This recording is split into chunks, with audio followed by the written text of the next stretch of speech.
तर मित्रांनो, आज आपण अशा एका गोष्टीबद्दल माहिती करून घेणार आहोत जिचे आपल्या जीवनामध्ये अनन्यसाधारण असं महत्त्व आहे. आणि ती गोष्ट म्हणजे मृदा. मृदा ही आपल्या ग्रहाची खरी नायिकाच आहे. हिच्यामुळे झाडे वनस्पती वाढतात, जमिनीत पाणी साठवले जाते आणि एक ना अनेक अशा आश्चर्यकारक कलाकृती तयार केल्या जातात. तर मित्रांनो, या व्हिडिओमध्ये आपण मृदा कशी तयार होते, मृदा किती महत्त्वाची आहे आणि मृदेचा उपयोग कोठे कोठे होतो याबद्दल सविस्तर माहिती घेणार आहोत. तर चला सुरुवात करूयात मृदेच्या रचनेपासून. मृदेतील कण एकत्र येऊन त्यांचा एक आकृतिबंध तयार होतो, त्यालाच मृदेची रचना असं म्हणतात. तर पहिलं आहे स्तंभाकार मृदा रचना. हे अशा प्रकारचे स्तंभासारखे दिसणारे मृदेचे उभे भाग म्हणजेच स्तंभाकार मृदा रचना. अशा प्रकारची मृदा रचना कोरड्या आणि खारट भागांमध्ये आढळते. अशा प्रकारची मृदा रचना झाडांच्या वाढीसाठी फारशी फायदेशीर ठरत नाही. आता ही आहे दुसरी मृदा रचना, कणस्वरूप मृदा रचना. या मृदेमध्ये मातीचे गाठीसारखे कण असतात, ज्यामुळे झाडांच्या मुळांना पुरेसा ऑक्सिजनचा पुरवठा होतो आणि त्यामुळेच वनस्पतींच्या मुळांची वाढ ही योग्य पद्धतीने होत असते. यानंतर येते स्तरीय मृदा रचना, ज्यामध्ये एकावर एक असे मातीचे थर असतात. ते एखाद्या बिस्किटांच्या थरांसारखे दिसतात. पुढची आहे ठोकळा स्वरूप मृदा रचना. या प्रकारच्या मृदेमध्ये मोठमोठ्या ठोकळ्यांसारखे मातीचे तुकडे असतात. यामधून पाण्याचा निचरा लगेच होतो. तर मृदा रचना का महत्त्वाची आहे? मृदेच्या रचनेवरच जमिनीची सुपीकता अवलंबून असते. चांगल्या मृदा रचनेमुळे मुळांना पुरेसा ऑक्सिजन पुरवठा होतो, त्यामुळे वनस्पतीच्या मुळांची योग्य वाढ होते.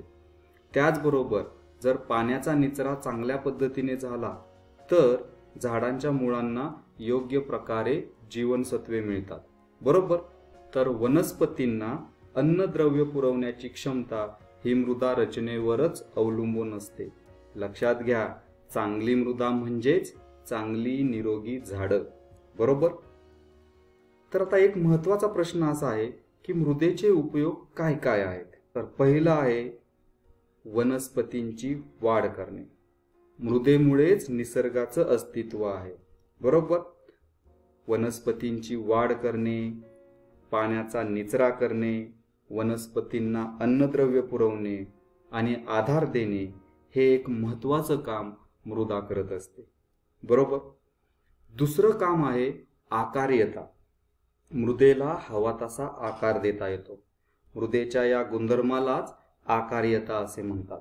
या गुणधर्मामुळेच मृदेपासून आपल्याला विविध आकाराच्या वस्तू बनवता येतात आणि या वस्तू परत भाजून टणक बनवता येतात. उदाहरणार्थ माठ, रांजण, पंत्या, मूर्ती, विटा हे आपण मृदेपासून बनवू शकतो. तिसरं मृदेचा उपयोग आहे जलसंधारण. मृदा पाणी धरून ठेवते. यामुळेच बंधारे, तळी या माध्यमातून पाण्याचा आपल्याला बारमाही उपयोग करता येतो, बरोबर. तर चला मृदेच्या काही प्रकारांबद्दल माहिती घेऊयात. तर पहिल्या प्रकारची मृदा आहे चिनी मृदा, केओलिन. ही पांढऱ्या रंगाची मृदा असते. या मृदेपासून कपबशा, स्नानगृहातील फरशा, टाक्या, प्रयोगशाळेतील उपकरणे, मुखवटे, बरण्या इत्यादी वस्तू बनवता येतात. दुसरी आहे शाडूची मृदा. ही पण पांढऱ्या रंगाची मृदा असते. याच्यापासून मूर्ती, पुतळे बनवता येतात, बरोबर. पुढची आहे टेराकोटा मृदा. ही लालसर असते. या मृदेपासून कुंड्या, सजावटीच्या वस्तू बनवल्या जातात, बरोबर. आणि पुढची आणि शेवटचा मृदा प्रकार आहे मूलतानी मृदा. जास्त करून सौंदर्य प्रसाधनात या मृदेचा वापर होत असतो. तर अशा प्रकारे खूप सारे मृदेचे उपयोग आहेत. ती आपल्याला अन्नधान्य पिकवून देते, जलसंवर्धनासाठी मदत करते, एक ना अनेक अशा खूप साऱ्या गोष्टी पुरवते. तर अशा बहुआयामी मृदेचे महत्त्व आपण समजावून घेऊया आणि तिचे संवर्धन करूया. इथेच थांबूयात. धन्यवाद.